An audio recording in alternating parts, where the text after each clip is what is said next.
आज हम कक्षा 12 रसायन विज्ञान जिसके प्रथम अध्याय का अध्ययन करेंगे।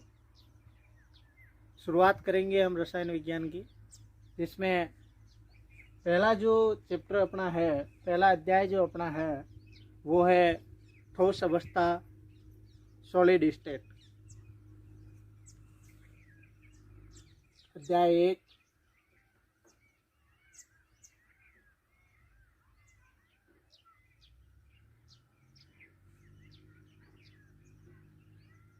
ठोस अवस्था।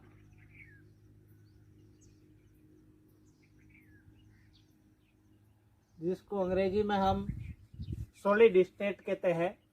देखो, सबसे पहले हम ये जानेंगे कि ठोस अवस्था क्या होती है, ठोस अवस्था किसे कहते हैं। ठोस अवस्था रीडिंग डाल देते हैं। ठोस अवस्था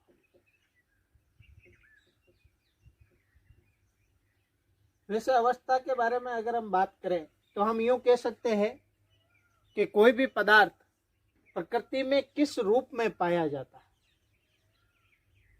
जैसे हम पिछली क्लासों में पढ़ते आ रहे हैं कि द्रव्य की मुख्य रूप से 3 अवस्थाएं, ठोस, द्रव्य, गैस। उसमें से हम यहाँ पर ठोस अवस्था के बारे में विस्तृत जानकारी लेंगे। ठोस अवस्था किसे कहते हैं? देखो,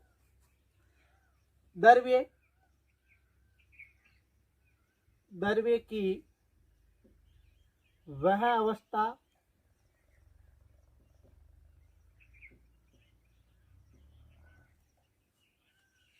जिसका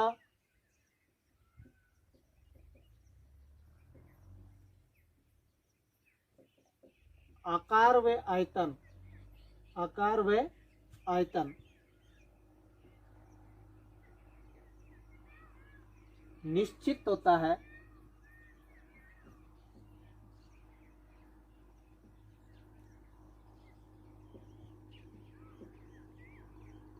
उसे ठोस कहते हैं।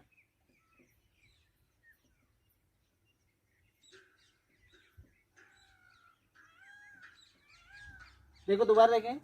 द्रव्य की वह अवस्था जिसका आकार व आयतन निश्चित होता है उसे ठोस कहते हैं। द्रव्य मानी पदार्थ। ये देखो, दो अंतर होते हैं दो शब्दों का, एक द्रव होता है, एक द्रव्य होता है। द्रव्य मतलब पदार्थ, द्रव का अर्थ है तरल, लिक्विड। तो द्रव्य मतलब पदार्थ की वह अवस्था जिसका आकार व आयतन निश्चित होता है उसे ठोस कहते हैं। आकार और आयतन, आकार और आयतन क्या हो? निश्चित हो, फिक्स हो, उसे हम क्या कहेंगे? ठोस अवस्था कहते हैं। ठोस में देखो कि जो ठोस होते हैं उनके अंदर विशेष बात यह है कि ठोसों में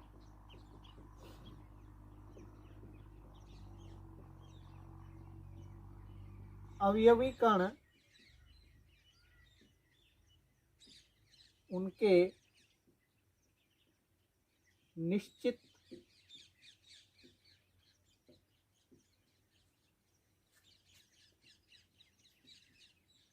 बिंदुओं पर स्थित होते हैं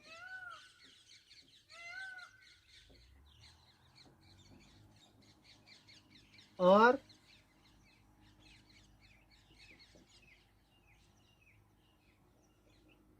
इन बिंदुओं के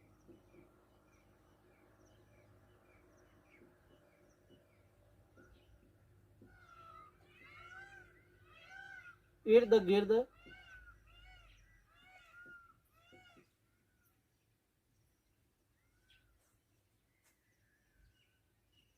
कंपन गति करते हैं, कंपन करते हैं। देखो, इंपॉर्टेंट बात है कि ठोसों में अवयवी कण का मतलब क्या है?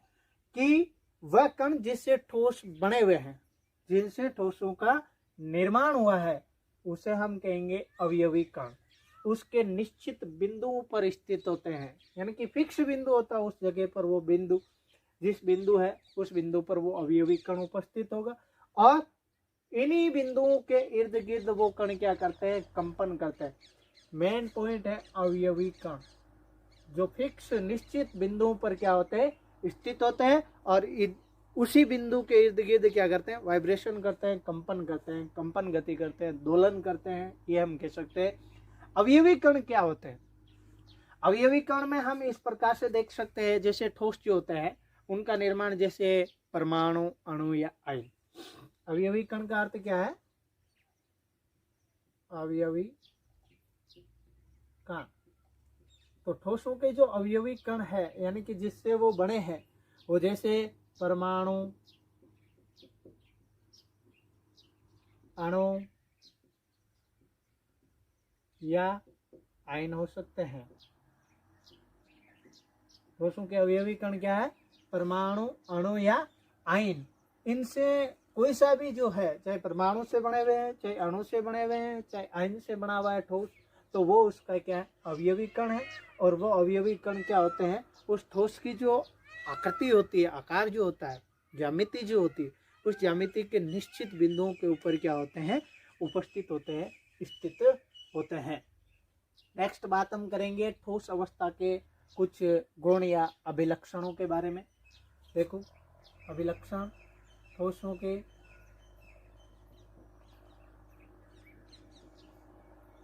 अभिलक्षण, ठोसों के अभिलक्षण।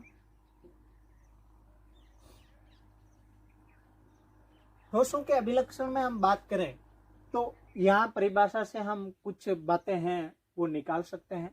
जैसे एक बात हमने देखी, आकार और आयतन क्या होता है? निश्चित होता है।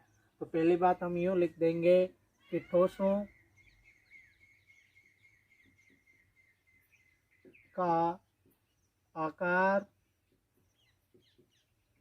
व द्रव्यमान निश्चित होता है। आकार व द्रव्यमान क्या होता है? निश्चित होता है। एक गुणधर्म हो गया। दूसरा गुणधर्म हम देखें कि ठोसों का जो आयतन होता है वो क्या होता है? निश्चित होता है। तो दूसरी बात हम दे देंगे, ठोसों का आयतन निश्चित होता है।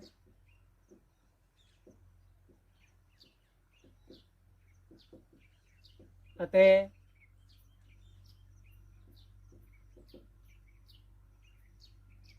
इनको किसी भी पात्र में डालने पर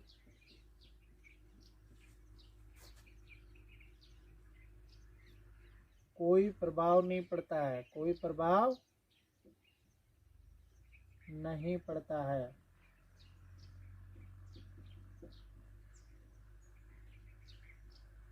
देखो, ठोसों का आयतन क्या होता है? निश्चित।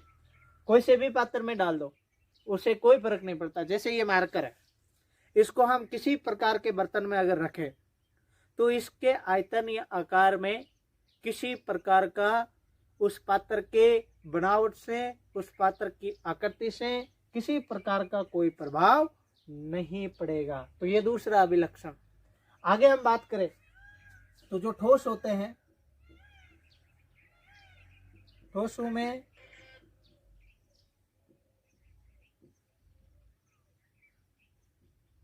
अंतराणु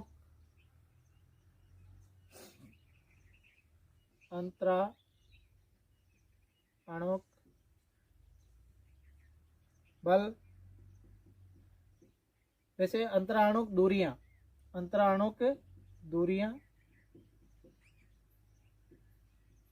कम होती है,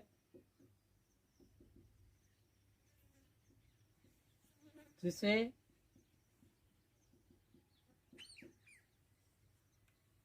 अंतराणुक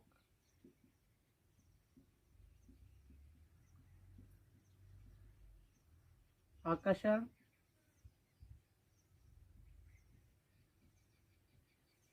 बल प्रबल होता है, आकर्षण बल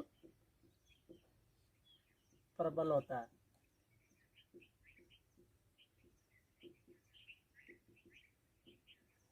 देखो ठोस जो है उसके अंतराणु दूरियां कम होती है, यानी कि ठोस की जो शेप बनी है, आकृति जो बनी है, उसके अंदर जो अणु है उनके बीच का जो गैप होगा, दूरी जो होगी वो कम होगी, यानी कि अणु पास पास रहेंगे। अणु पास पास रहेंगे तो जितने ज्यादा पास रहेंगे तो उनके बीच में लगने वाला जो आकर्षण बल है, जिससे वो अणु क्या होते हैं, बंधे हुए हैं, उनके बीच में जो आकर्षण है, जिस बल से वो बंधे हुए हैं, वो बल क्या होगा, परबल होगा। मजबूती से वो बंधे रहेंगे, क्योंकि अंतराणु दूरियां, दो अणुओं के बीच की दूरियां कम होने के कारण से क्या होता है, ये मजबूत बंध के द्वारा या आकर्षण बल जो होता है वो मजबूत होता है। चौथी बात अगर हम ये विलक्षण में करें तो ठोसों का घनत्व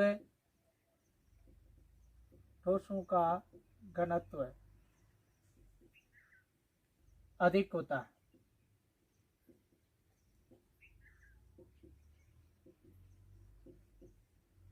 ठोसों का घनत्व अधिक कैसे होता है, देखो कि इसमें हमने ऊपर ही देखो जस्ट ये जो लक्षण पढ़ा है उसमें हमने क्या पढ़ा, अंतराणु दूरियां कम होती है। अंतराणु दूरियां क्या होती है, कम, मतलब कण क्या होते हैं, पास पास उपस्थित होते हैं। कण जितने पास पास उपस्थित होंगे तो उसका घनत्व क्या होगा, उतना ही अधिक होगा। घनत्व क्या है, इकाई आयतन में उपस्थित कणों की संख्या जो होती है उसे हम क्या कहते हैं, घनत्व कहते हैं। तो कोई सा भी आयतन हो उसमें उपस्थित अणुओं की या कणों की जो संख्या है वो उस पदार्थ का क्या कहलाता है, घनत्व है। तो ठोस जो है उसके अंदर दूरियां कम है अणुओं के बीच में, मतलब अणुओं की संख्या ज्यादा है, दूरी के हिसाब से अणुओं की संख्या ज्यादा है, तो घनत्व क्या होगा, उनका ज्यादा होगा, अधिक होगा। तो जैसे हम बात करें तो गैस है, द्रव्य है, उन सबसे ज्यादा घनत्व किसका होता है, ठोस का होता है। नेक्स्ट पॉइंट हम करेंगे, पांचवा अभिलक्षण देखें कि जो ठोस होता है, ठोसों की संपीड्यता, ठोसों की संपीड्यता नगण्य होती है, नगण्य होती है। देखो संपीड्यता किसे कहते हैं, कोई भी पदार्थ जो होता है संपीड़ित होने का अर्थ दबना। किसी भी पदार्थ को हम कितना दबा सकते हैं, वो कितना अपने आप में दब सकता है, वो उसकी क्या कहलाती है, संपीड्यता कहलाती है। तो ठोस जो है उसके अंदर क्या है, कण पास पास होते हैं, जो कण होते हैं वो क्या होते हैं, पास पास होते हैं, और पास पास होने के कारण से उनके दो कणों के बीच की दूरियां कम है, तो वो दबेगा कम, वो क्या होगा, कम दबेगा, कम संपीड़ित होगा। तो हम कह रहे हैं कि जो ठोस पदार्थ होते हैं उनकी संपीड्यता क्या होती है, नगण्य होती है, क्योंकि उनका घनत्व अधिक होता है या उनके अंतराणु दूरियां कम होती है, जिसके कारण से क्या होती है, उसकी संपीड्यता कम होती है। नेक्स्ट पॉइंट अगर हम बात करें, देखो 6 नंबर, ठोसों में विसरण का गुण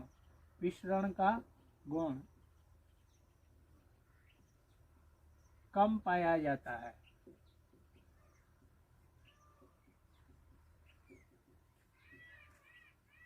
विसरण का गुण कम कैसे पाया जाता है, विसरण का अर्थ क्या होता है, फैलना। विसरण का अर्थ क्या होता है, फैलना। अब इसमें क्या होता है कि हमने ऊपर पॉइंट पढ़ा था, अवयवी कण जो निश्चित बिंदुओं पर स्थित होते हैं और इन बिंदुओं के इर्द गिर्द कंपन करते हैं, मतलब उन बिंदुओं के बीच में, कणों के बीच में गैप नहीं है, तो उन कणों को क्या है कि एक स्थान से दूसरे स्थान तक गति करने के लिए दूरी उपलब्ध नहीं है, कम गैप होने के कारण से, कम जगह होने के कारण से। तो ये क्या होते हैं कि ये अपने बिंदु, जो निश्चित बिंदु है, उस निश्चित बिंदु के इधर उधर ही क्या करते हैं, सिर्फ मात्र कंपन करते हैं, इसलिए इनके अंदर विसरण का गुण क्या पाया जाता है, कम पाया जाता है। जैसे एग्जाम्पल के लिए हम बात करें तो जैसे कोई गैस होती है, अगरबत्ती हम जलाते हैं वायुमंडल के अंदर, तो उसकी गैस कितनी जल्दी फैल जाती है, मतलब वो विसरण का गुण है।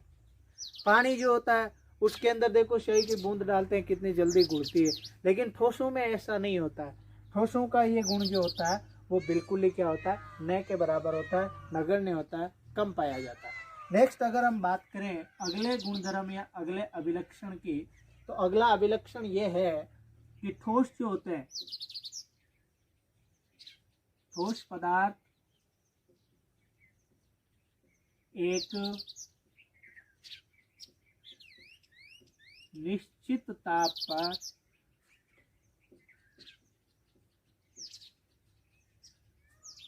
द्रव अवस्था में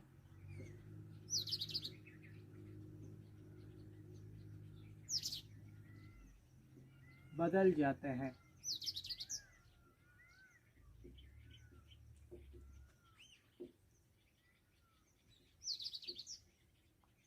इस गुण को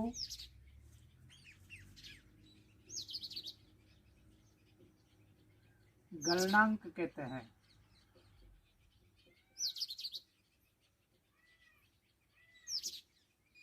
इस गुण को क्या कहते हैं? गलनांक कहते हैं। और जिस बिंदु पर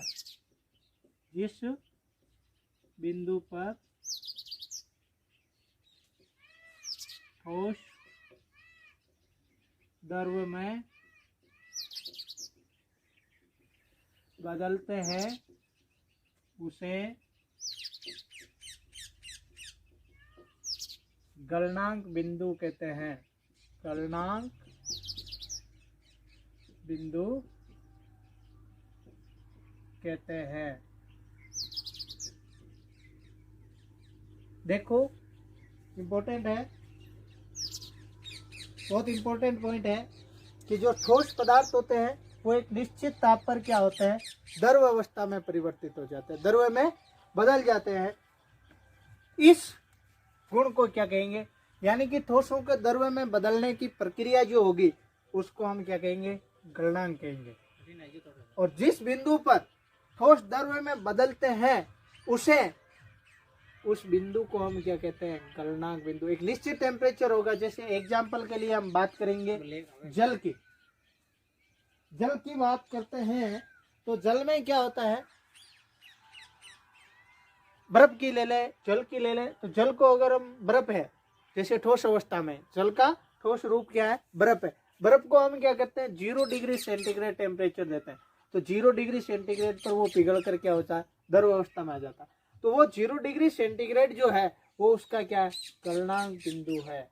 यानी कि कोई भी ठोस जिस ताप पर द्रव अवस्था में बदलता है वो उसका गलनांक कहलाता है। वो ताप या वो बिंदु उसका गलनांक बिंदु कहलाता है। नेक्स्ट पीरियड में हम ठोस जो है उनके वर्गीकरण के बारे में पढ़ेंगे।